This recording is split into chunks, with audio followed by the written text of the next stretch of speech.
Hello, everybody. Welcome back to the I Am 1-2 podcast with your host, Christopher Cohn. With me, as always, in the studio is our good friend, Mr. Dan the Man Reeves. What's going on, Dan? Oh, all kinds of things are going on. Hello, everybody out there. You know, you'd said something earlier, and I have a yoga teacher that I see on Wednesday mornings, and she says, have a good day on purpose. Nice. I like that she throws that in there. I like that.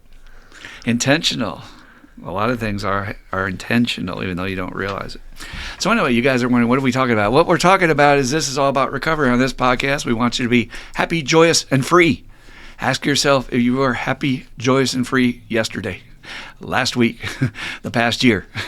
And that is what we're supposed to be. We're supposed to be in that child state of wonder and joy and excitement and fun and laughing and lighthearted and all that jazz. And this world has ruined it because we've created an awful place to live in.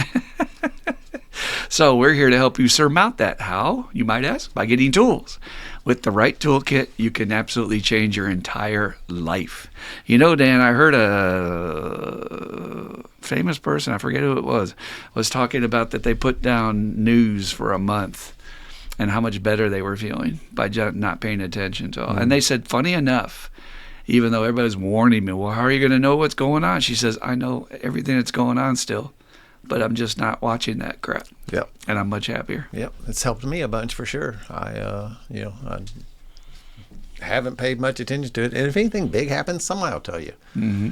You know, it's not like something big is going to happen and you're just going to be And if it's real big, you can always turn it on and see for yourself. yourself. You can always check it out. But I mean, somebody's going to tell you there's something that's going on that you need to know. You're somebody, heck, as big as it was when Trump got shot in the ear, I had no idea, but somebody called me and told me about it. And they run that shit over and over for the next 5 days, so you can still see all the video and whatever. But anyway, it's just a tool, like the other ones we have in the toolkit, which actually can improve your life and create a better headspace for you. And this thing we call recovery is about going back and discovering what's been lost, and what's been lost is our joy. If you have children in your life under the age of free, they have not been yet corrupted by society. So try to learn them. Let the children be your teacher, as Whitney Houston said one time. They're our future, and they're our teachers.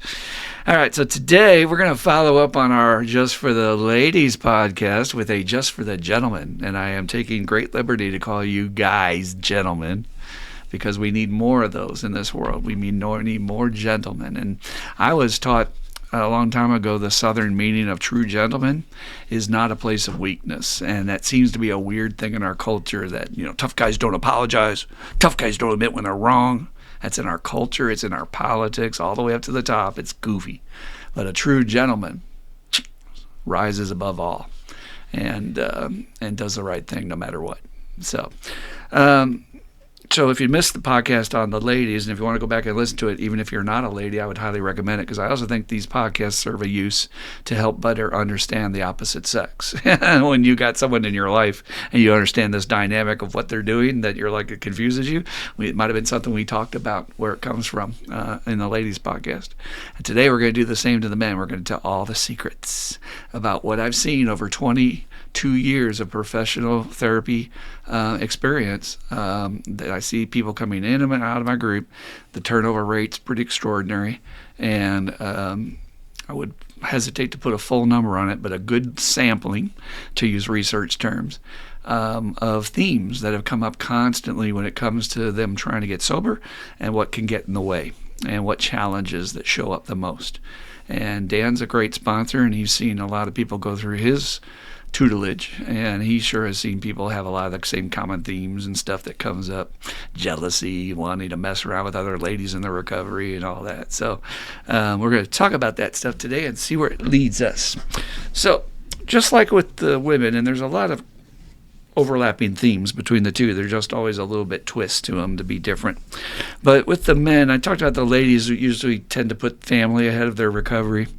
And anything you put ahead of recovery, we say honestly in the program, you will lose. You've got to put yourself and your recovery first. Take care of you. Things such as brushing your teeth, going to the bathroom, taking a shower, and then you can give. Then you can be there for others. But again, because of being a single mother and not having many options, whatever, women will tend to put their family ahead of their recovery. Men tend to put job and money ahead of their recovery. always. And we have a joke here in our personal support group because we get a lot of guys from a major corporation, one of the top corporations in America, and it seems like as soon as they get their job back, what happens, Dan? Yep, their recovery just falls off. Poof, they're gone. Yep. And it's astounding how quickly it happens. We have a guy coming to our meeting for weeks and saying, I love it. I've never seen guys support each other like this. This is the most amazing thing I've ever seen and experienced in my life. And as soon as they get their job back, poof, poof. 2 of them poofed us this last week. I was like, where are those guys? They usually sit in the back there.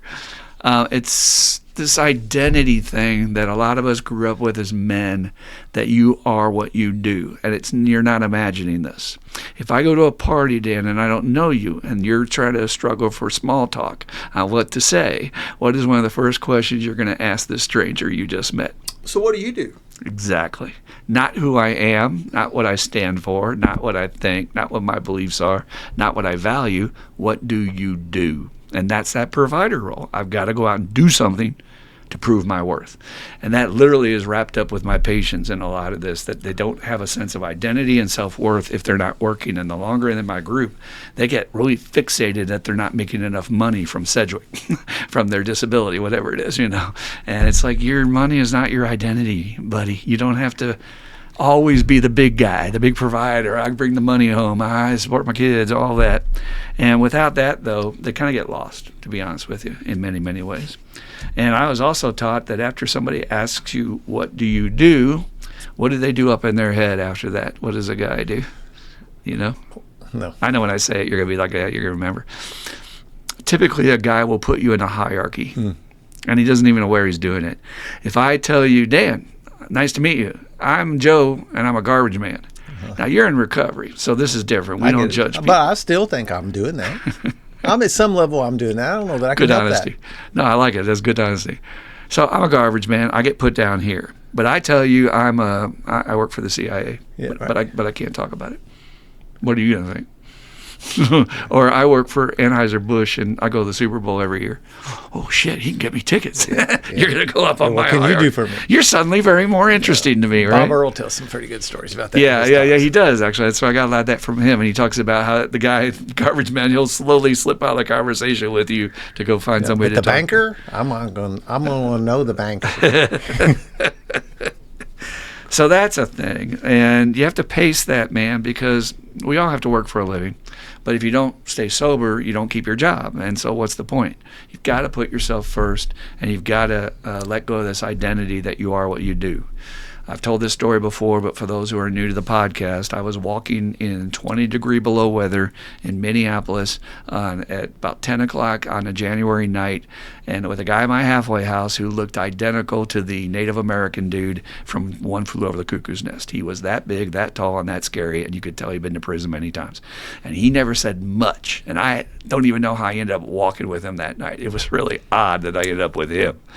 And we're talking, and I'm talking mostly, and he's not saying much. And then we stop at a stop sign to cross the street, and he just looks at me, and he hadn't said shit. And he goes, remember, you are a human being, not a human doing. And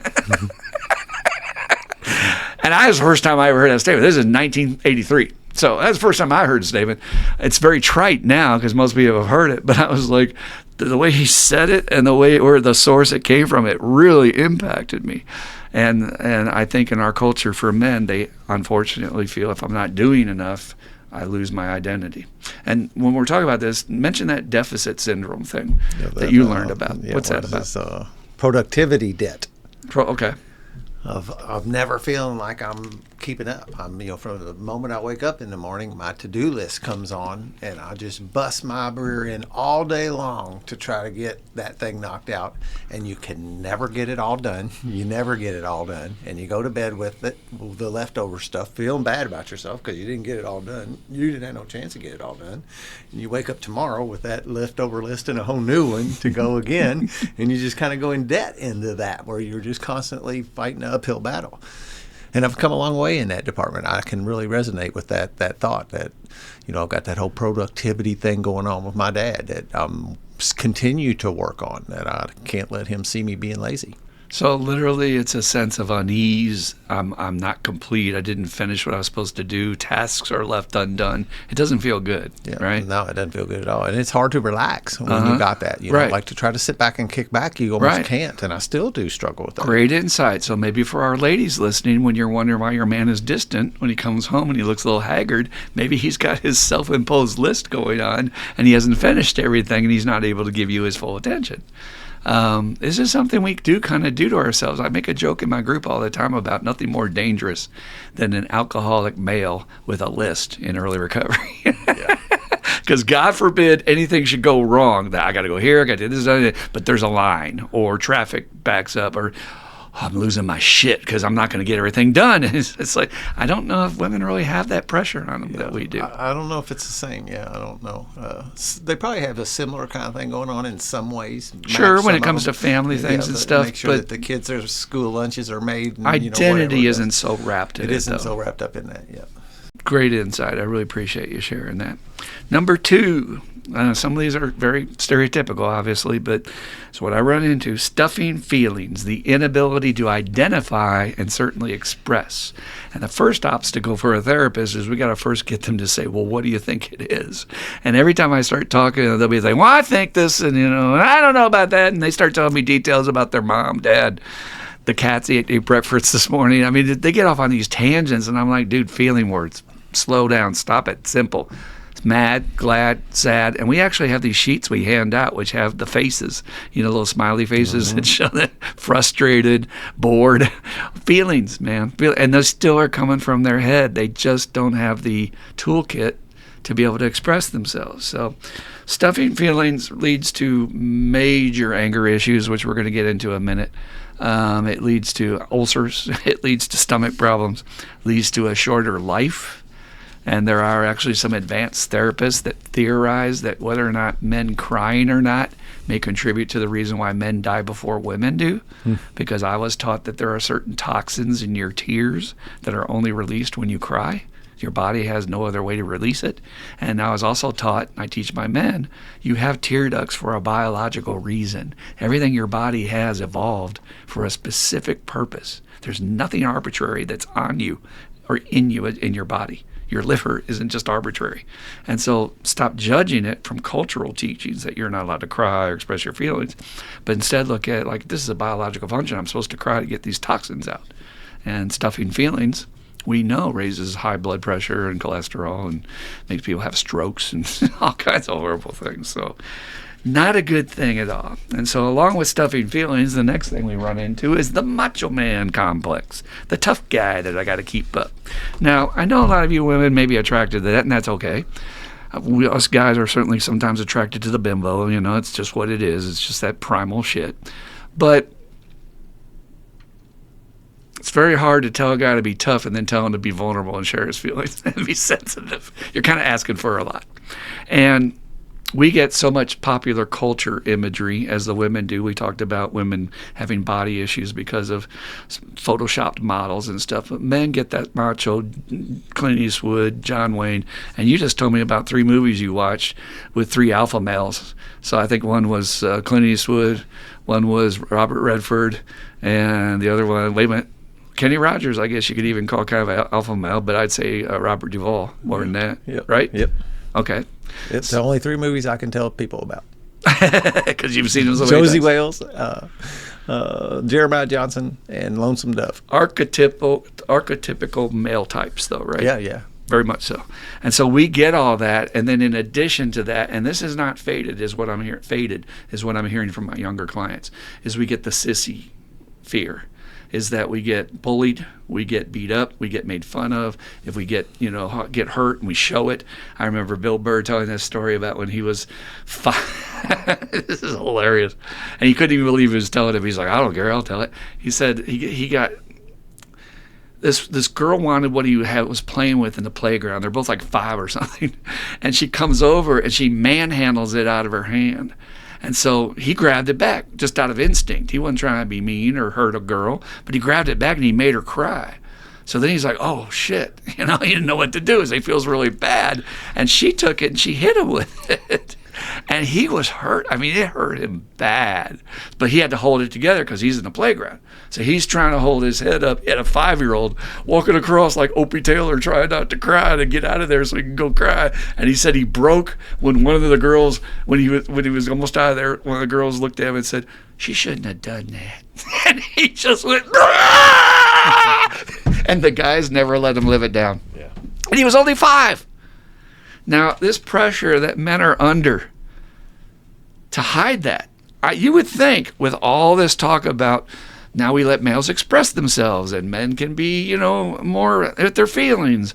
That's not what I'm hearing from my younger clients. They are still hearing that the F word that is incorrect is still being liberally thrown out during high school and junior high school.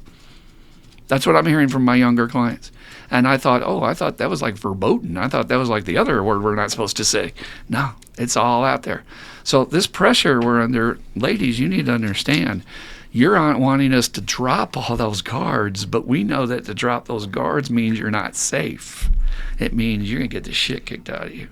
And I will go so far as to say that if a man doesn't represent and demonstrate strength when you're being threatened by some other person, then he's immediately loses his status with you and you may leave him. So there is that, well, we want the tough guy, or they do when they want us to go kill the spider or to take care of the raccoon in the backyard or whatever it is, the snake. What was that banging tonight? Yeah, the banging tonight. You go check it out. Me, well, you check it out at your house too. We're the guys that have to take the bullet. That's all there is to it, Bill says that about, on the Titanic, the men and women and children first, It's like, okay, so the men all die. So please understand it's a major obstacle for people in recovery when you're trying to tell them, no, this is different. You can be honest with me. You can share your feelings. You can even cry here. And they're like, that ain't happening. And what's funny is I actually get them. There's one place I get them, and you might imagine where it is. We can go through weeks and talk about trauma and even talk about details, and it's like, nope, the wall's up. Nope, not showing nothing. Just telling you facts. And first step. It's not during the first step. It's not even when we're going through the hardest shit. It's not even when I'm talking about the darkest moment, which is the last question I ask them, what was the worst spot? It's when they get their feedback. And they're all opened up. And they start taking in that support, just like Bill Burr with that girl saying, she shouldn't have done that to you. They just start cracking. And it's powerful, especially for my real tough guys. We had a guy in our group recently got his chip. It's not a full year yet, but he's doing good step work. His sponsor was praising him. He's a tough guy.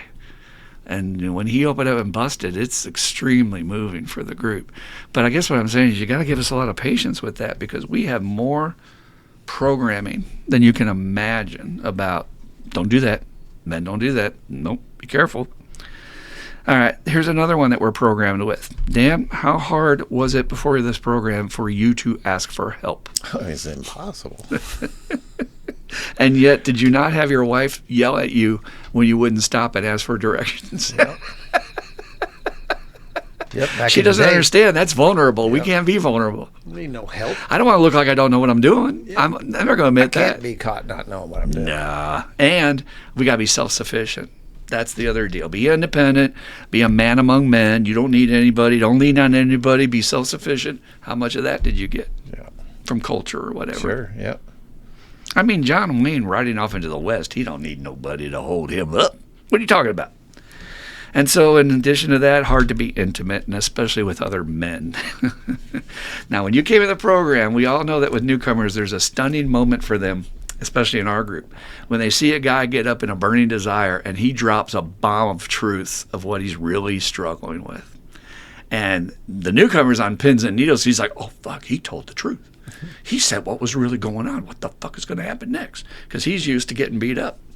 That's the response he got in his alcoholic dysfunctional family, is what he's gotten around his addict friends. They made fun of him.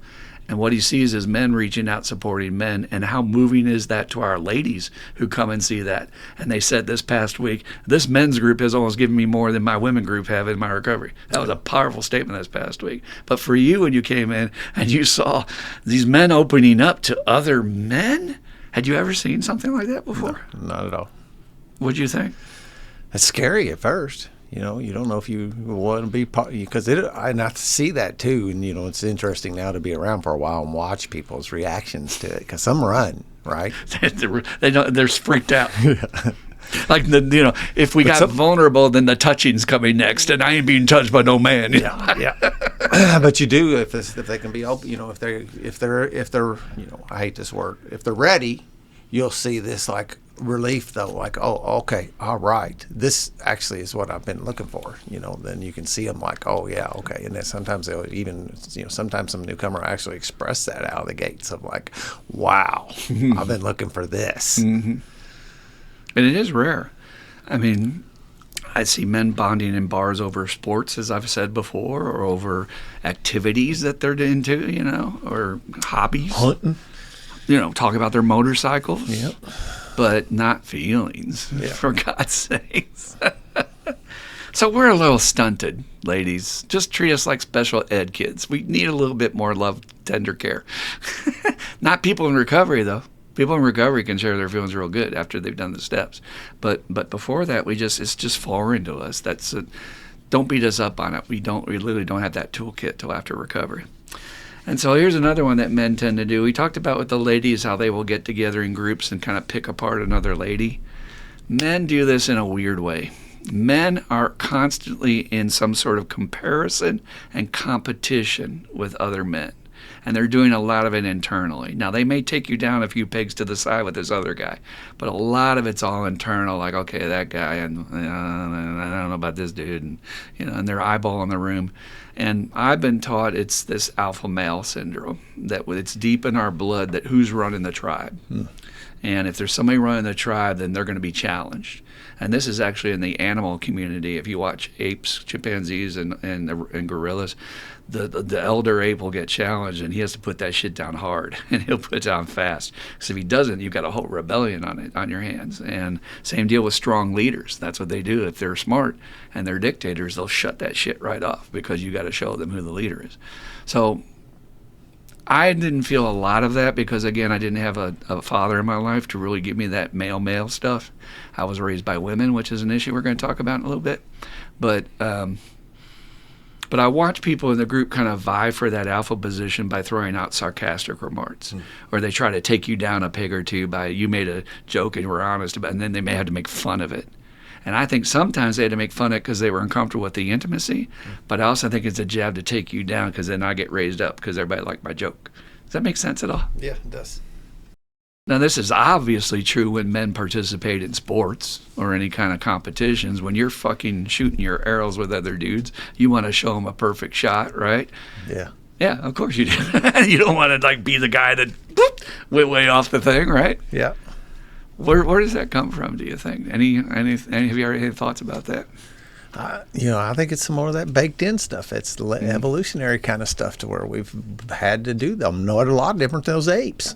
You have it where you need to do that. You need to like establish a spot in the hierarchy kind of thing, because you can't be, you know, we see it when you're like, one of the things that I talk about is like the kickball teams, dodgeball teams and whatever back in school, that kind of stuff. Was a classic hierarchy, man. You knew where you stood.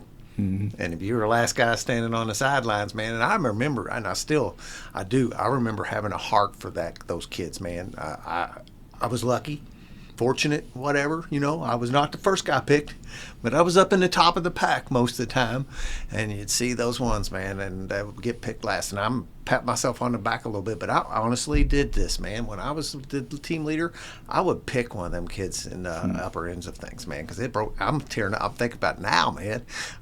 It made me very sad to see those guys sit there, and so we were playing this from the time we're little kids, of this, where are we at in the hierarchy?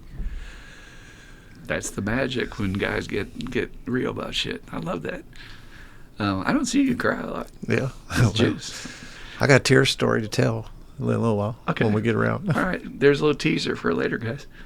I think it's part of that doing part of us, too, that I have to demonstrate my worth through showing them that I'm a good shot, or showing them that I can make the basket in the basketball. And I remember as a child, because of the lack of a father, I had this extra pressure. I always, as an alcoholic, remember that sense of being uncomfortable in your skin. A lot of my uncomfortable skin came from, I felt like there was a camera filming me all the time, and I was in a movie and I had to do things perfectly, otherwise my dad would jump out and just criticize the shit out of me. It was very hard on me, and I would have that same pressure trying to do sports. Now, it's one thing to just work with the skill set you got, and I wasn't bad, but you throw some pressure on nervousness and like, oh, it's got to be perfect, and what if I fuck it up? And you're thinking this while you got the ball at the free throw line, if I fuck this up, they're all going to laugh at me. Well, you're going to fuck it up, right? You don't have the confidence. Especially the game's on the line, man, and your free throw counts. Right. And that hierarchy, I'll tell you, in business, it really is real. Where among men that, I make this much money and I have the power to tell you what to do, that kind of jazz. So, all right, in comparison / competition with other men. Here's a big one that I run into a group a lot talking about family systems is raised by women. Once, I'd say post 1970, 60 started, and there were more divorces happening. And I'm not saying good or bad. I'm just observing what happened. And I'm a child of divorce 3 times. They ended up being raised mostly by women because the men would jet. And they may disappear or go to another town to work or whatever. And barely pay their child support. And so in that dynamic, I think something's lost in terms of what we needed growing up from the tribe effect of having elder males show us what it meant to be a good male, but also a strong male. And I'll never forget, and all of us have these moments where we go to a movie or we read a book that it just really strikes us, right? And even though it has its flaws, when I first saw the movie Fight Club back in 1999, and me and JV and a bunch of buddies went to the theater, we had no idea what it was really about. We just heard it was a buzz movie. We went on opening weekend. And I just remember being stunned by some of the comments. And when he says at one point in the movie, we're a generation raised by women. And then he goes on, this is Brad Pitt, and he puts a little washcloth in and says, I wonder whether or not another woman is really what we need in our life. And I've had a lot of women, girlfriends, and even my mother, watch the movie because I was so bombed on it. She's like, okay, I'll watch it. And she didn't get it. She said it was ugly and dirty and shit. I said, yeah, but don't miss the point. And she says, well, what was the point? Because she didn't get it. Men have lost the ability to bond and support with other men so badly, and they're dying for that male contact that they're willing to beat the shit out of each other just to bond and get close to another man. And feel like a man. Because you'll notice that even in the fights they have, they support the loser too. It's a celebration of maleness. And now we've gone through this phase of male toxicity, which is overkill and overreacted like we always do in culture. We go too far, we have to bring it back, we overcorrect. And a lot of our younger guys are very confused that it's a bad thing to own their own maleness. And I'm big on this nowadays because I'm in a place in my life as an older male that I'm very secure in who I am. I'm very secure in being a male who cries easily, who's able to express his feelings. I'm very secure in my alpha male role, whether anybody likes it or not. It's just who I am. To me, an alpha male is a guy that goes his own way and doesn't care what other people think. I mean, he might be bothered by it like we all are as humans, but he doesn't let it stop him. That's what a true alpha male is. It's like, I'm going in this direction. You don't want to follow? Let's go. And the leader goes. And everybody goes, okay, we're going here. And somebody actually said that in group today about, man, you run a tight motherfucking ship. And I said, that's right. Because I explained it. I said, we're doing recovery here. And anybody that's getting in the way of that has to go because you're on my tail feathers and we're not going to tolerate that. I'll kick you out of group. We're going this way. And every day I'm doing that to them. We're going this way. We're going towards recovery, folks. We're not fucking around here talking about the problem. And they were like, I need that. I want that. And I think we don't have that because a lot of us grew up without that right father. You had the good father. I didn't. And so don't underestimate this concept of being raised by women and how it's sort of short-shrifted, cut short your ability to be secure in your maleness, and then you get in this whole relationship thing where they're like telling you, that being too male is bad and you need to be more sensitive or this or that. It's to a point. Like to the point of being polite. Granted, nobody needs to be a dick. But don't judge me for what is my biology. It's who I am. And today, because of growth and being program and age, I'm able to own that more than I ever have in my life. I'm able to own that during the female podcast, and I saw you laughing when I went on that rant about I don't want to go to a fucking baby shower.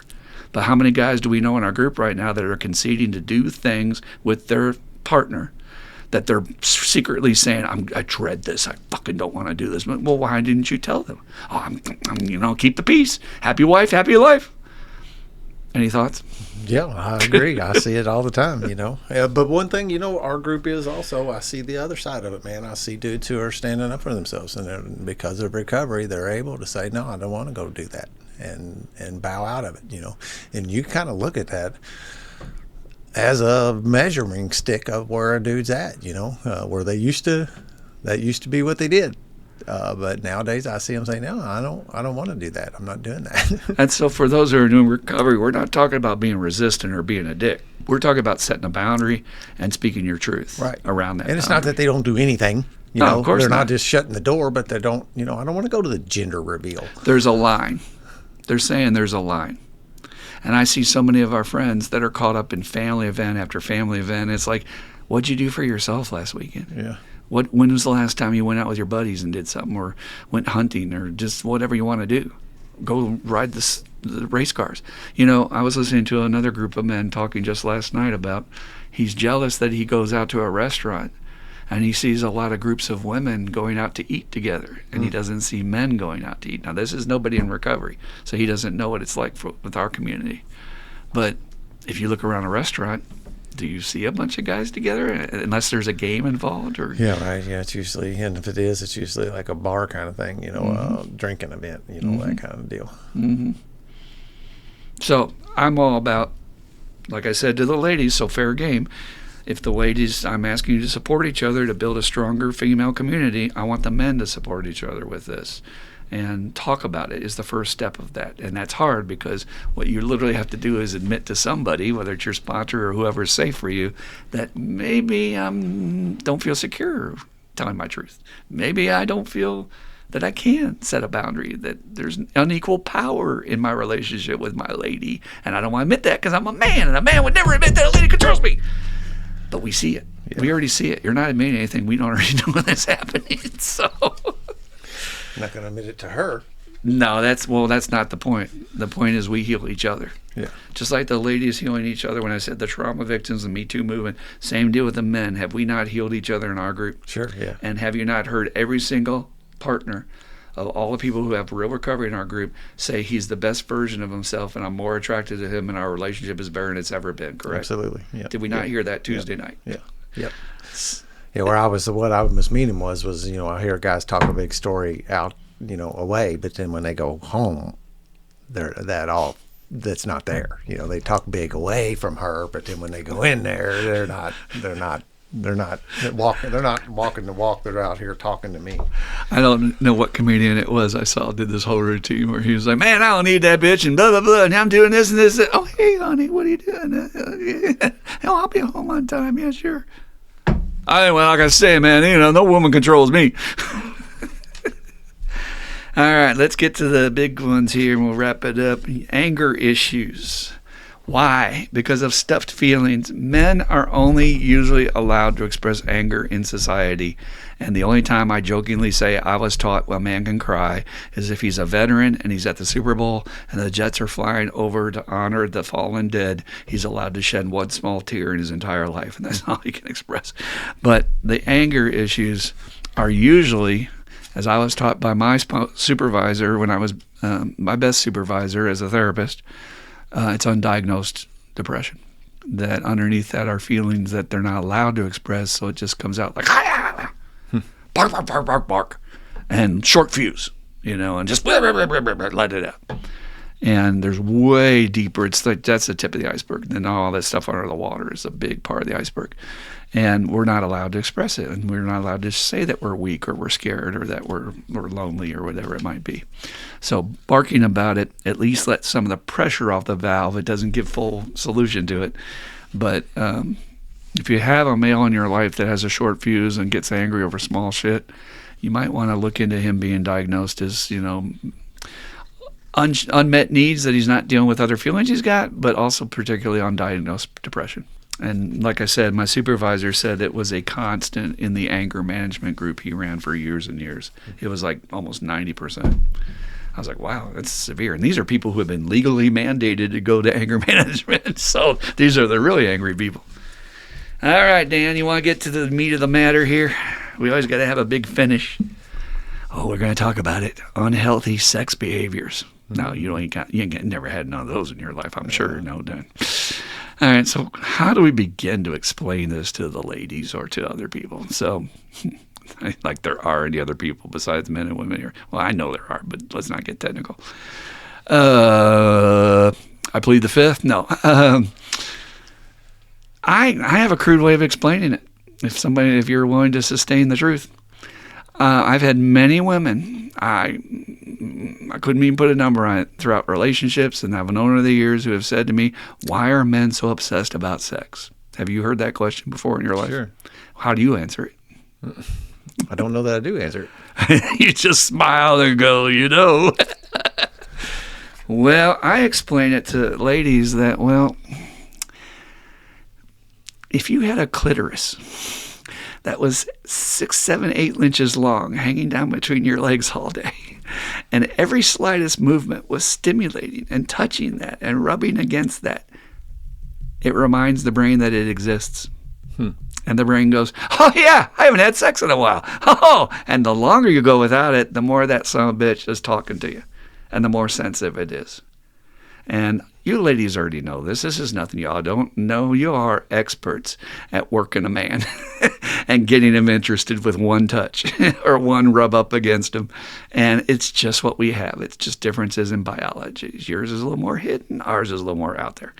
So once you understand that, then it becomes more of a non-judgmental, but just sort of like, oh, well, you guys are dealing with that all day long. Yeah, we're dealing with that all day long. And what's the statistic I heard that a man thinks about sex like every 5, 10 seconds or 30 seconds? Yeah, it's like less than a minute, though. I have to believe in the science of it. Even if we're not conscious of it, it just crosses our mind.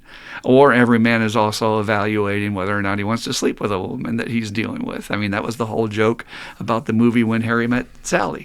That, they had a big argument at the beginning of the movie, if you've never seen it, Billy Crystal and Meg Ryan, and she said, men could be friends with women. I have plenty of male friends. He goes, nah, you can't. The sex thing always gets in the way. He's always thinking it. If he's not saying it, he's thinking, yeah, well, we could have sex sometime. She goes, well, you thinking that about me? And he's like, yeah. It's a different way it went down in the movie, but again, it's not an over big deal, but what happens is because of that need, because of that reminder, people in early recovery fall into unhealthy sex behaviors as a way to cope, because they're looking for some kind of relief, no matter how temporary, because they don't have their alcohol and drugs. And some people rely on food, some people rely on sex. And for men, I tend to find with their 5th steps that sex is the bigger issue that they tend to find. And if you're going to rely on it, you do get an immunity where you need more stimulation and more interesting things, and so you fall into deeper porn, or you fall into more fetish stuff, And this is nothing to be ashamed of. If I told you how common it is, and you've experienced this too, Dan, that a guy's been carrying his sex secrets for all these years. And first of all, let's just back up and take note of the fact that Bill was a genius to see that if you're an alcoholic or addict, you've got sex problems because you've been doing some funky ass shit when you were drunk. Duh, that's not a surprise. But when you hear these, and he's been bottled up and eaten up with this crap for years, and you're just like, oh yeah, I did that. Oh yeah, I mean, I can't tell you how many guys I've had in here that did the same exact thing happened to them. And they're like, and you can see them kind of trying to figure that out, because they're like, well, I know I've been beating the shit out of myself with this. So that's the first step again. Like everything else we keep saying, talk about it. You're going to find out it's not that uncommon. I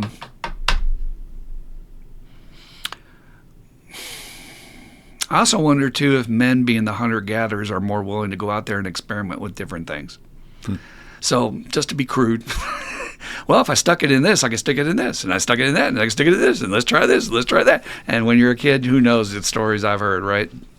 Up to bestiality, right? Yep. That's the big joke in AA is like, well, if you fucked a chicken, did yours die too? So most of all, just try to be careful with that shame and don't let that dominate you. Let's just feel a little regret, maybe some guilt. You can change your behaviors going forward in recovery. But you're not the only one, for sure, from what I've heard. Everybody as a therapist and as a sponsor, it's my opinion that everybody's fucked up sexually. Everybody. I don't care who you are. Everybody's got secrets at some time in their life.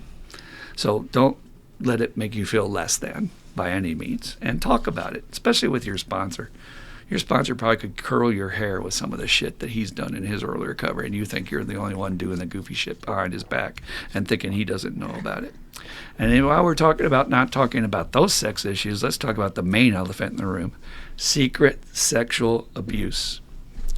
I had a sponsee that was stuck in prison with 53 felonies, and he would never open up about how he had been abused as a child. And we danced around it enough. I was instinctually knowing it was there. And then we got to the fifth step and it busted out. It was a big moment for him to finally just let that loose. And he got free at that day, I could tell, because after that, he was able to take meetings into prison, and he would bring that up as part of his story. And he said, you wouldn't believe, Christopher, the amount of guys that would come up to me. These are hardcore, tatted up, scary-ass felons. And they're all saying, hey, man, I never told anybody that shit happened to me too, man. That's fucked up. And I was like, it's probably why you're in prison today. Because you were damaged and you were abused and it wasn't right and you never healed it. So please talk to your sponsor about this. It's so common. And along with secret sexual abuse, the most hardest one for men to deal with is secret homosexual experiences. And again, I've seen the literature where it says almost all males, I repeat, almost all males have some form, minor to major, of homosexual interaction growing up. Just curiosity, right? Let me see yours. Let me do whatever it is. Could be small, nothing. Could be a little bit bigger. But it's nothing to be ashamed of. But I will tell you how many of my guys will take that to the grave shit, and they're mortified to ever admit, because they're men. I'm a man, and I don't do that, And I mean, it's okay for you to do, but I don't do that. But then they have it in their story. Anything you want to add to that? I agree. I'll just say on both sexes. I don't think there's very few people that squirt through without having both of those things happen, either having some kind of sexual abuse in their life and having some same-sex experimentation or whatever in their lives. I want to be a little bit careful about, because not pointing anybody out, but my experience is there's very few people that don't experience both of those things at some point. And then we carry it like it's a golden egg, You can't show it to anybody, man. That's the main thing, because I think that's what kills guys. Yeah. And it's not a big deal. Everybody's done it. Mm-hmm. Everybody's doing it. Everybody's had it happen to them. And you run around and act like it hasn't, and we do. That's kind of, it's a lot different than when we show up in AA for the first time and you're like, you mean everybody feels this way? All of y'all have done this. It's that same energy helps heal us too in this thing, and it almost always is. That's where I'm trying to be the fifth step. That's where it gets told. If I want to shut my male clients up for the day, I have 2 topics that are guaranteed I can bring up to talk about that day, and I'll just shut them down. Boundaries, because men don't admit, well, I don't need no boundaries. I don't know what you're talking about. I never had no sick-ass relationships. I never let a person control me, and and they just sit there. But all my women clients open up and say, oh, yeah, and they just sit there. And trauma. When I talk about sexual abuse and stuff like that, they just sit there. And I've watched some of my guys who had the worst stuff. And I'm not asking them to open up the whole cart. I'm just saying to acknowledge it. Just say, yeah, some shit happened to me when I was young. I would be happy with that. You don't even have to describe details. I don't want to hear details if you're not ready yet. And they won't even go there, and that's what kills. They will leave group and relapse and not continue in Tuesday night or any other group. Because of that one egg, like you said, is being protected. And I was very heartwarmed for my small contribution to my friend that then he was able to touch these other guys' lives. But I was also really kind of heartbroken for those guys serving life in prison and shit. But they're all just damaged young little boys. Mm-hmm. Something really fucked up happened to them when they were a kid. Yep. And it's a real. Here, let me talk real. We really taboo the shit out of this in society. You hear people say, "There's nothing worse than a child molester. I'll kill you." Well, goddamn, I ain't saying shit now that I was ever involved in anything like that. And not that we're child molesters, but being involved even as a child, I've had men carrying that thinking that they were a molester and they were only fucking 4 years old or 5 or whatever. And we taboo it to the point where people are going to die because they'll never tell anybody or get help with that or go to a therapist or anything because they're afraid. And yet, rarely a few days to a week goes by in the local news I don't see they busted somebody for child porn or somebody for abusing a couple of teachers, a couple of football coaches at high school were just nabbed. And it's like, okay, so everybody's doing it, and it's really prevalent in rural areas. Like we're talking big time. In the city here, yeah, but rural areas, that inbreeding stuff we joke about, but really the sexual abuse is so common. And so everybody's doing this shit in their families and stuff, and then like, well, we don't talk about it because that's the worst thing you could do. You're going straight to hell and you need to die in an electric chair. Well, then nobody's ever going to heal and stop doing it. Because what inevitably happens, we know in therapy, is that the abusee ends up becoming the abuser down the road. They end up acting out on what was done to them. Invariably. I've never seen that not happen, that somebody who did something horrible as an adult to children did not have something like that happen to them as a kid. But I get the anger and the frustration and the hatred about you're not going to do that to a child. I get that. But I think that blinds people to any sort of understanding, like, well, so we just lock them up for a long time and then they come back out and they do the same shit again and they never got any help. So, any thoughts on that? No. You're not going to go there, okay. Well, we covered it pretty decent, I mean. Well, you did have that experience, and I don't want to drag you through it again if you don't want to talk about it, but you did have a breakthrough on... I'm perfectly okay with talking about that today. Okay. What happened to you as a kid? I had a full-blown relationship with another little boy that was the exact same age as me, man, and, at some point, and it went on for years. And I can't even get it in my head. I was telling somebody this the other day about some things, and it just doesn't almost seem real in a way because I can't reconcile that age that we were that little doing what we were doing. But it did, and I know for a fact it did. And I still know the guy. He confirms it. He's a married to a dude, gay adult. But there was a time that it got to where it started to bother me for some reason, and I don't really know why. I think it just actually just was kind of against my nature kind of thing, and it started to where I was like, or maybe I was waking up and getting to where I was seeing that other people aren't doing this, or if I started being attracted to girls instead, or what exactly made it. But all of a sudden, it started not working for me anymore, and I started getting very uncomfortable about it, and I stopped participating in it. But man, I carried it the rest of my life and never told anybody until I did my fist up with you. And that's how long it took, man. And I mean, it made me question my sexuality all my life. It made me act out sexually in other ways to prove that I wasn't gay, you know, or whatever. Yeah. And just it had me hijacked for many, many years.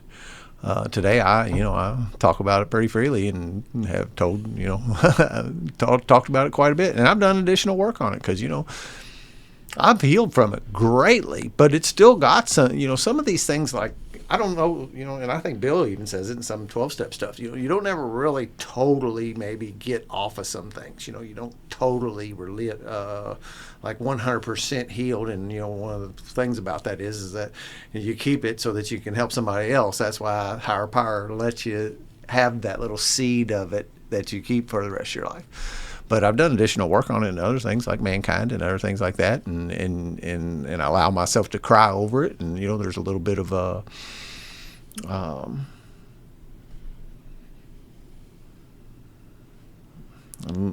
can't get my head around the words of it, but the allowing myself to kind of overfeel it in order to get it out and to almost feel sorry for the little kid that had to go through that and that carried that. Have some compassion for that. I like myself. Mm-hmm. That I went through it, and I'm not even bothered by it anymore. Like I've got any shame wrapped up in it or anything like that. It's not that, but it was a traumatic thing that happened in my life that I wished it didn't. Sorta, right? Would you be who you are if it didn't happen? I don't know. Mm-hmm. But And I know today it was just experimentation, man. And that guy thinks, you know, Right. and I said this, and I don't know if he listens to this or not, and I don't mean to be doing anything. You know, it had that kind of effect on me. He looks back on it fondly. That's cool. Yeah. But see, that's that innocence. And me being objective, I'm just like, you guys were just kids. You didn't know what you were doing. And he was wired that way. Yeah. So he was kind of instinctually acting out on what he was wired with. But it's this weird idea we have that children are not sexual when everything in the literature and reality says differently. I just went to a training this week on sexual acting out in treatment, and it was all ages, adults and teenagers and males, and how we have to be on that shit to make sure that patients are protected, because there was an incident within the corporation of hospitals across the country, 2 incidents that violated patients' rights, and the staff failed them. So it's time to have a training. We all got to sit through an hour of this. And they were talking specifically about the youngest kids will self-stimulate. And you need to make sure they're not doing it in the middle of the room in front of everybody else. And they just drop drawers and start doing it. Anybody with children has had it, particularly with little boys. My point about the boys having the poor thing out there, and it's like it's a pull toy to them. Yep. It's a, you know, yep. So if we could just get over our hang-ups, and especially for you men, since this is for you today, you're not alone, and you need to get somebody to help you free yourself from that. Because I remember that moment in the fifth step when Dan and I talked, and I told him as a therapist all the science, and you're just a child experimenting. You didn't know you were doing it, and that everybody does this in some way, shape, or form. I could see just that dawning of relief on you, and it gave me so much joy to be able to help you with that. Because I think most alcoholics and addicts are dying, especially men, with their sexual abuse and their homosexual secrets. Yep. Yeah, I really do. There's one other angle on this I wanted to throw out there.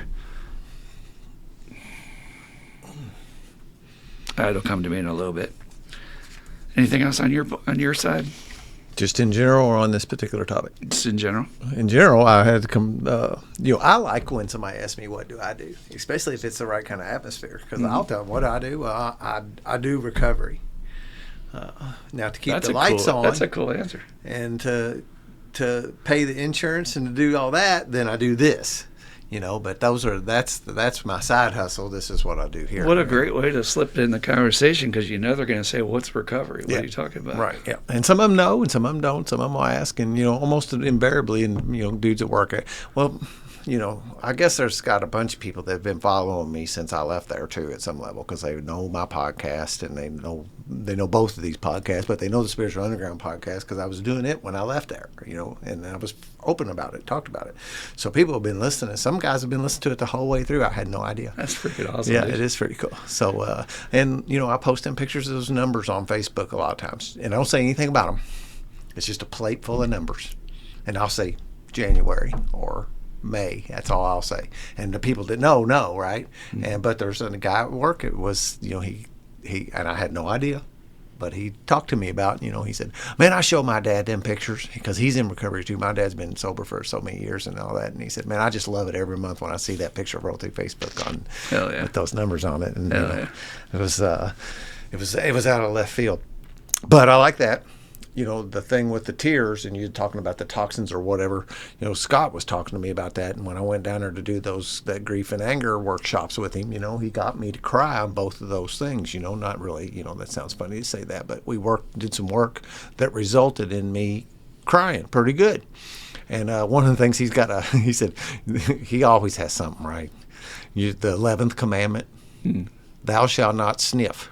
He said, because the same things that are coming down into your face are coming through your nasal passage too, and you want to blow that out and get it out. Don't sniff it back in. Fascinating. And so he's, and he's big on that, man. Don't when you're crying, expel all that. Don't let it. I love it. Sniff it back up into your head. I love it. And we do that, right? Isn't that what we do? To hold it back, yeah. I mean, you start. I got to get a handle on it. I let it get out of control here. Yeah. So that's pretty cool about that. You just talk about body. Well, I don't know if we hit it, but it made me write it down. Body issues. I mean, all my life I've been skinny, and that's a blessing today, and I embrace it today. Lucky you. But I dealt with that just the same way as the fat kids did when I was growing up, and I didn't really recognize that was going on. But all my life, and I was wearing clothes that were too big for me, thinking that they would make me look bigger, and actually really it has the opposite effect of it, and I can wear clothes that fit me today, and I can accept that. Yeah, I'm 6'3" and I wear a medium, I'm buying medium shirts. I'd be like the Incredible shorts. Hulk in a medium. I'd be like ripping the seams. But that's what fits me, and yeah, you can see my skinny biceps, but so what? That's who I am, and I just embrace that today, But it did have an impact on me throughout life of being skinny and not liking it, thinking I needed to be, men are big, right? And the other guys that were able to build muscles, and I'm just not built that way. Bill Burr talks about growing up in the 80s, and he said the big thing in the 80s and 90s was a big torso, but nobody worked their legs. Yeah. So you'd have these dudes that we walk around the bar like this, and they have these little skinny-ass jeans on. Yeah, have big shoulders, big biceps, big chest, but that was it. And you were talking about the comparison and the competition thing, and it made me think of somebody was talking that we have this ingrained thing to like prove our competency, men. I need to make sure that you understand that I'm a competent man, and whatever that is, and some people have to be like competent in everything, and you can't be, right? You're going to be good in the things you're good at, and to be, the know-it-all, the guy who can jump in and he knows about everything there is to know about, and you go, you don't know that much. Yeah, you might know what you know. I know what I know. I'm pretty good at fixing things. I'm a pretty good engineer. Doing what you do, no, that's not my department. But a way of asserting your dominance for those folks, and we were talking about a friend of ours recently, is that presentation of voice. I'm going to speak to you all tonight. And suddenly you're like, what the fuck? Well, it's that asserting power. It's that fighting for type A. Yeah. Or not type A, alpha male. Yeah. Fighting for alpha male. So great insights, man. I love I'm pretty good at that nowadays. And I get very emotional on heartwarming stories.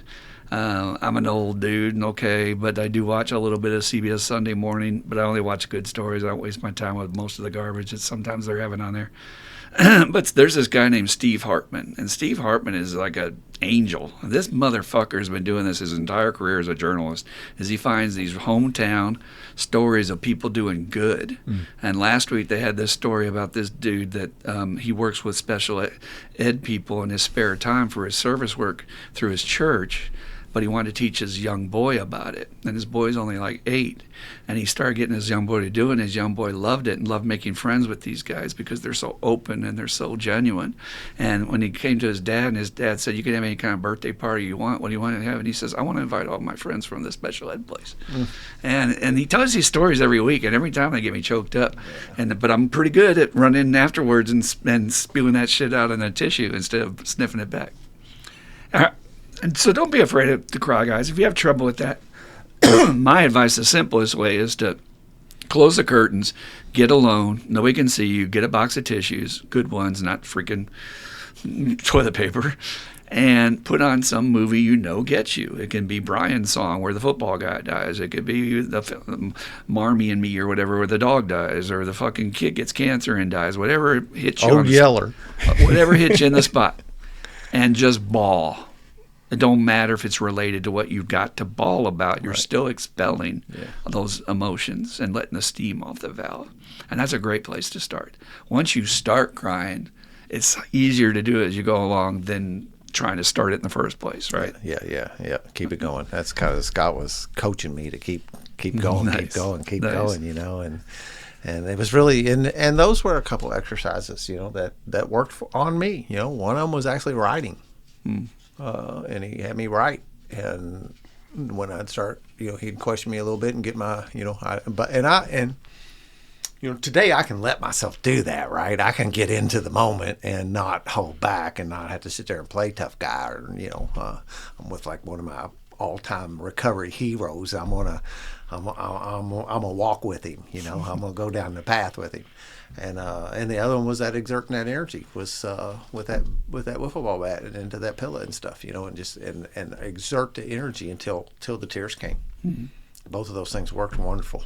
It's awesome. It's in Scott's book, Anger and Grief and Anger Management, or Grief and I can't remember what. I'll have to. So I don't think it's management. Look up Scott Lee on Amazon, guys, and you'll find he has Scott J. Lee. Yeah, has a bunch of books on there. That's good. Scott J. Lee. Okay. Yep. He's also on YouTube now. Yeah, he is. Dan's been helping him with that. Yep, I helped him set up a YouTube Check out his video on bow ties. Yep. Hello, Scott. We're going to be seeing you hopefully here in a few weeks. Stay tuned, folks. We hope. Fingers crossed. All right. I did remember my last point on the sexual abuse, and then I got the two last issues we need to touch on. We talked about the males being abused by males, but I actually have an underestimated and underappreciated bunch of men who have been molested by older girls and women when they were growing up. And that's true in my story. I was so young I didn't remember it, but someone came to me and made amends to me, and I was like, I don't even really remember it, but I'm sure it affected me in some way, so thanks for making amends. But they were really tore up about it, so mostly it's about them finding their freedom from that. But I do run into that a group a lot, that a babysitter. I had two babysitters, two different babysitters. Really? Yep. And that was here after, in this very home. That was after the dude? Yeah, years later. Yeah, I was probably, 8, 9, 10, 11, that kind of thing. How old were they? Ended like 16. One of them was driving. So they were adolescent. They were had pubic hair and everything, and you're just a little kid. Were you confused? Yeah. There was also a piece of it I can remember. I liked it. Uh-huh. Right? One girl put her mouth on me. Uh-huh. Who's gonna say that don't feel good, right? I'm not gonna stop you. But there was also a piece of me that knew that we probably shouldn't be doing this kind of thing. Mm-hmm. That there was something. And one of the things is the girl, one of the ones that set it up that way. I think back on it. She went around and closed the curtains and stuff, and made sure that the windows were shut off before doing anything. Mm-hmm. That one set it up. One of them was more kind of a funny thing. You remember old tough skin blue jeans? A little bit. You couldn't I could never operate the goddamn zippers on the things, man. And that's how it started was you zip up my pants, and she started playing with me, when at that time, That's a good line. That's a weird. Could you please zip up my pants? Could you zip up my pants for me? And I was just a little boy, Mom and Dad would, they'd help me when I needed that help. But the one girl just straight up, all intents and purposes, just straight up molested me. Set up the, I'm smiling about it, but it's at the time, I was certainly confused about it. What that tells me is the therapist is she'd done it before.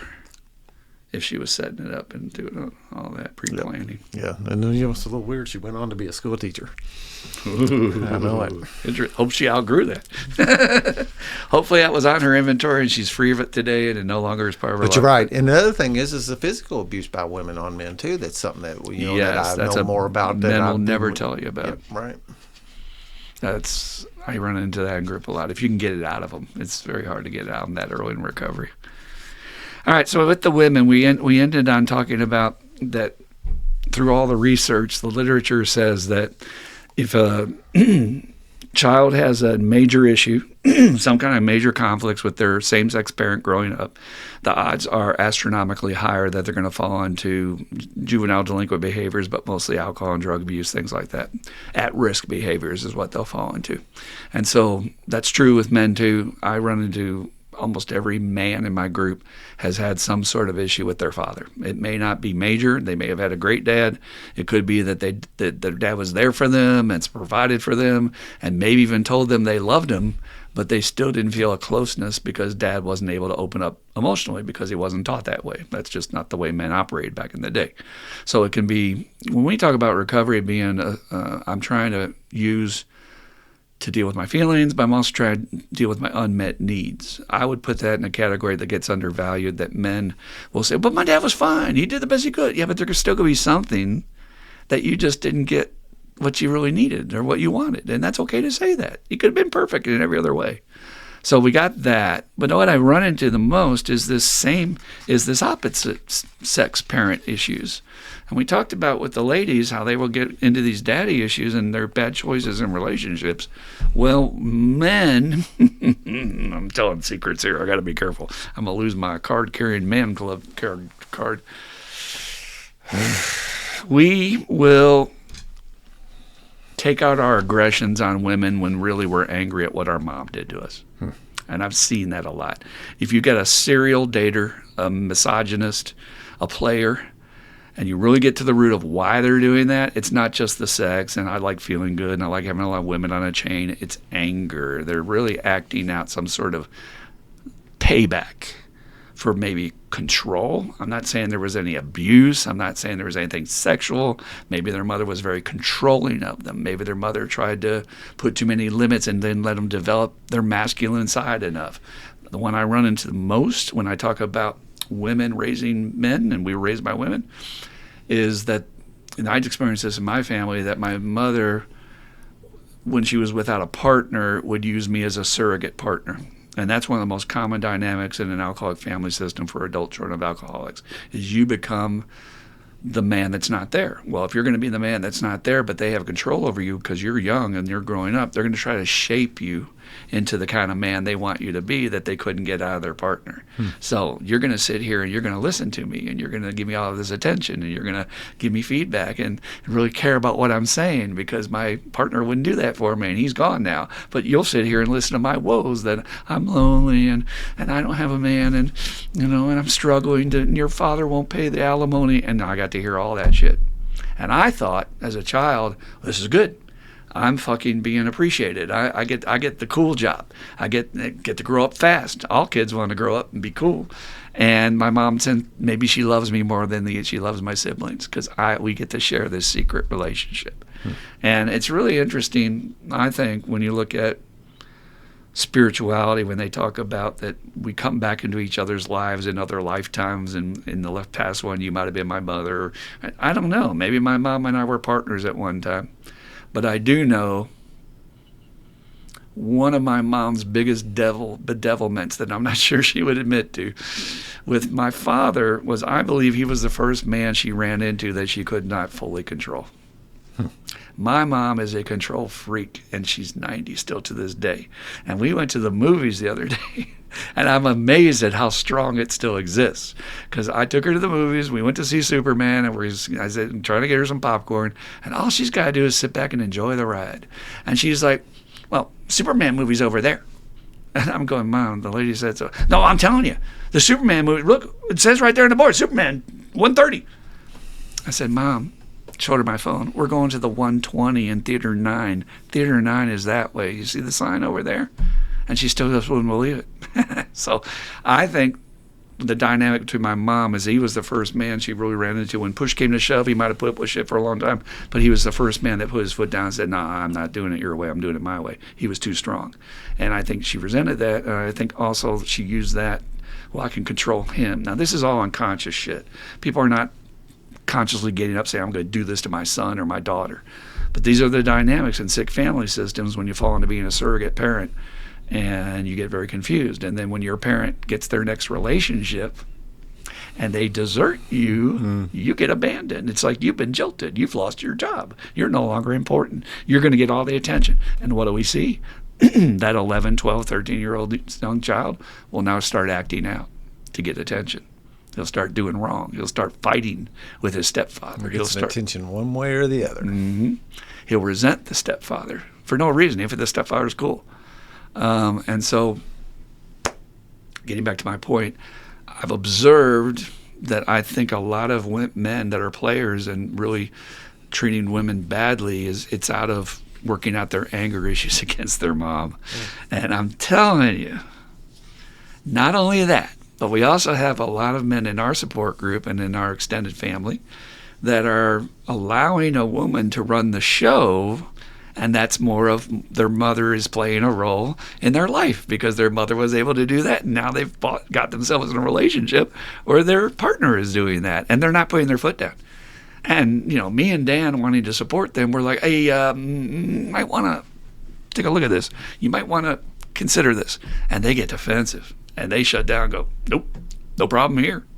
So again, I'm bringing out a lot of secrets that we don't talk about, because that's the whole point of these two podcasts. And I can talk more about the men than I can the women. I feel a lot more comfortable talking about the men than I do the women. But I would love if my male guys could just bring it up to discuss it. And they could just learn from elders, and maybe people have been further down the road, and say, look, dude, this is what we've learned. With our own issues, with our own mother, but also our issues with women in general, which is tough just as much as male issues for females are tough to figure out what the fuck is with this other sex. But I find that when you bring it up, they won't even discuss it. And I wonder if it's some of that alpha male, like, well, don't tell me I don't have my woman under control. But clearly, we're hearing one thing, that this woman's going to leave you and take all the money, and because now you've had a child with her, and you're just sitting there going, what? What are you talking about? I don't see that. Yep. Thoughts? Yeah, I know we're trying hard not to incriminate ourselves here, but we want to help people. We're not doing this to get people upset or mad or disagree with us. We're trying to bring out shit that you don't talk about, so that you'll go, oh, you mean you can talk about that? Yes, please go to your sponsor and talk about this. Yeah, I was listening to a girl that's on talking about women and what they do and stuff. And it's funny, the other day she was talking, and she talks very just casually, and she said something. She said, well, one thing a woman can do in order to get him back is just throw some sex at him. It usually works. And she said that's what they'll do, and it's a good, it almost works every time. Talk about like when things has that happened for you? He's trying to get away, and she throws some sex on him and get him back in the home. Did that ever happen to you? Sure. And did it work? Sure. Me too. Every time.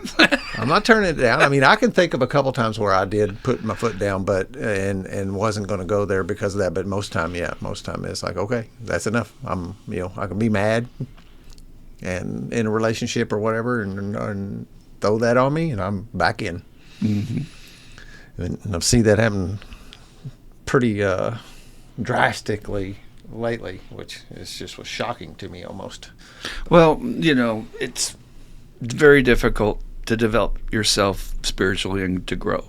And you want so badly for other people to avoid the mistakes which you yourself had to go through. But they've got to go through their own journey. Yep. And so we say he's in process. He's in process, and hopefully he doesn't get hurt so bad he loses his sobriety or dies or hurts anybody else or goes to prison. But they're in process, man. But I just wish there was more of a way, if we lived in tribes, the elders could go on spirit walk with them and go hunting and explain to them, this is what we've learned. And I think that's lacking in our culture, and I'm seeing a lot of devastation. And then really tragic things happen. When a man gets pushed too far and doesn't know how to express his feelings, it comes out in violence. Yeah. And then bad things really do happen. So there's one last thing I'll bring up, is that I believe it's okay for a man to decide for a while that he doesn't want to be in a relationship. And you bring that up and people look at you like, what? What's wrong with you? Is Christopher gay? Why is it? What's that all about? It's like, sometimes it's okay to just put a pause on it and say, maybe, like Brad Pitt, I've had enough ladies for now, and I just need to get to know me, or I just want to hang out with my dudes. And you'll see that the guys who are with ladies, they've got to check with their wives about whether they're going to join us or do whatever. And that's cool. I dig it. You want to communicate, but don't give them the power. Yeah. And this is the mistake they make. And you still have to have, everybody makes this mistake, male and female. If you want a successful marriage, you have to have things that are independent of each other. You cannot do everything together. If you do, you'll kill each other. But you go off and do you, and I go off and do me, and we come together and share the experiences we had, your relationship is much more interesting and fulfilling. I hear that a lot too. That's another thing that I bumped into in some of the stuff I'm listening to, is about like how society has changed and we're spending too much time together. Mm-hmm. And we're too connected because we have phones and I'm texting and all day long. Even when I'm with the guys, she's going to text me and say, "You having a good time?" And you're like, every time something happens in the daytime, you're texting the other partner and saying, "Oh, this just happened. This just happened." Then you get home and you got nothing to talk about because you've been already aired everything out all day long. And there's no mystery. Yep. And I have found ladies like mystery. They will dig to find the answer with the mystery. What's that all about? What's going on there? So I just want to reiterate again, it's okay to take a pause and not have to have a woman.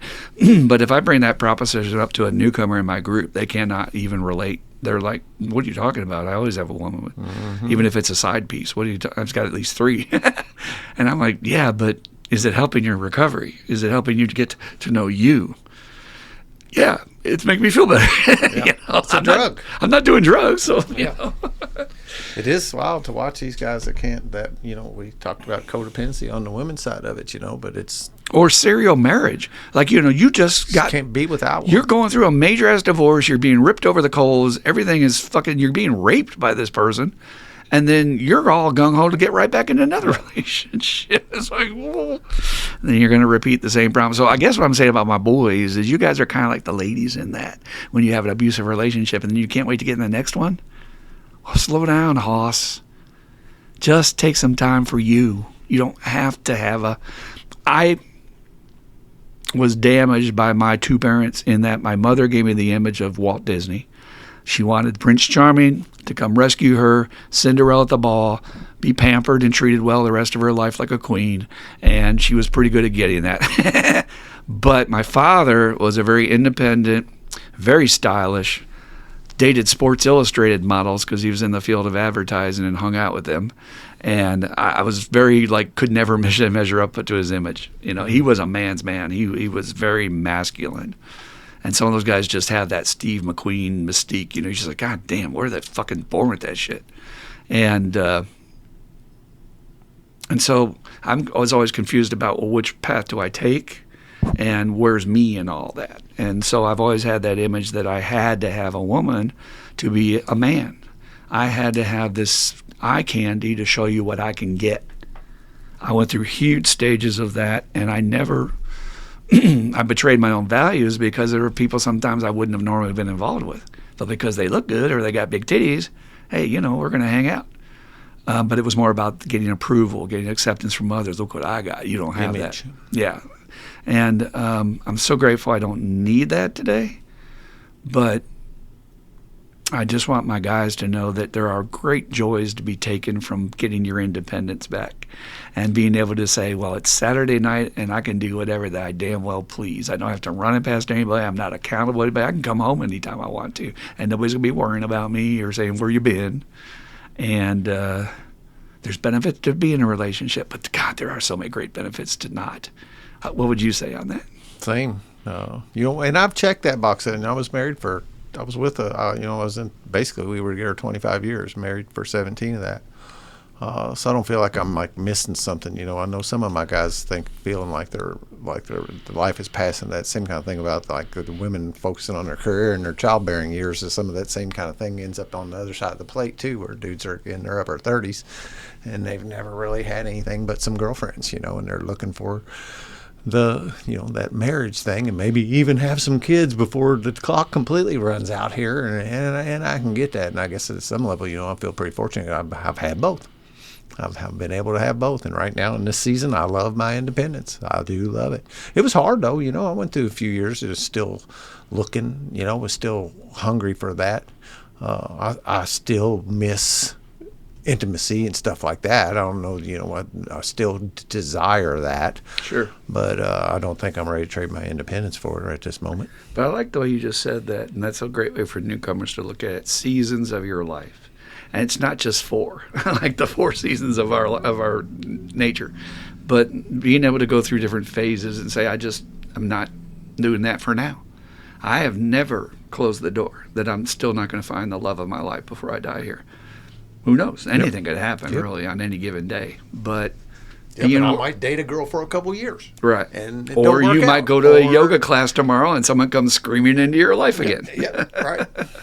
And I'm open to all of that. Exactly. Just going with the flow. But don't let your issues from history to the new people dictate that I've got to rush to get back and get another one, because maybe that's not what you need right now. I remember the desperation in my early 20s when I met my wife. I think back to that, it was like, I had some crazy idea this was my final chance, and if I didn't grab her now, I'd be alone the rest of my life, just totally, of course, I'm drinking and doping and doing all the other stuff that, when I was already fully hijacked by that point. And of course, in the beginning, she was there along with me, doing it with me. But yeah, I remember that desperation, man. And I even cut off a friendship with a really close friend. One of them kind of deals where we were, a pair. We're doing all kinds of stuff together and run around, and had that really close male relationship with a dude. Mm-hmm. And I kicked him to the curb for a chick. I'm guilty of hurting women because I wanted to go be with the prettier women, and I got seduced and strayed away and didn't handle it the right way. But you learn, So the good news about recovery is you don't have to repeat those mistakes, and you don't have to be that guy anymore, and you can change and be another guy, and then you can change again and be another guy. Yep. So next time you see Christopher and he's got a beautiful blonde on his arm, you'll be like, "Hey, what are you?" Shut up. Thought you were gay. It's a new season. I was gay in the last season. This is a new season now. It's kind of like an HBO series. You got to keep up. Who's gay in an HBO series? Everybody. That's a joke. Anyway. Well, guys, we hope you enjoyed this conversation. Hope you found it a little stimulating. We told all the secrets, so you ladies take advantage. You got some good intel if you're sticking out with this one. We do this every week. We love to lay down different topics, and if you have an idea for a topic, send it on. We'd love to have it. Send it to iam12wordrecovery@gmail.com. That's iam12recovery@gmail.com. And send questions. Anything on your mind, we'd love to hear from you. And this podcast is for you. We want to serve you and help you in your own personal recovery to get better and have more in your life, whatever that means to you. So thanks for being here, and we hope you'll keep coming back. And if you know anybody in your life that's one of these men, then you may need to hear some of this stuff, and you can't tell them, send it to them. Facebook, post it, let people know, and pass this on. It really helps them. All right, well, we're going to end with the Serenity Prayer as we normally do, since we don't have any questions this week, but we need some, so send them in. All right, Dan, and the Serenity Prayer. God, grant me the serenity to accept the things I cannot change, the courage to change the things I can, and the wisdom to know the difference. Just for today. Keep coming back. It works if you work it. You die if you don't. Woo-hoo! We love you, and we hope you feel good this week. Come back, see us next week. Peace out.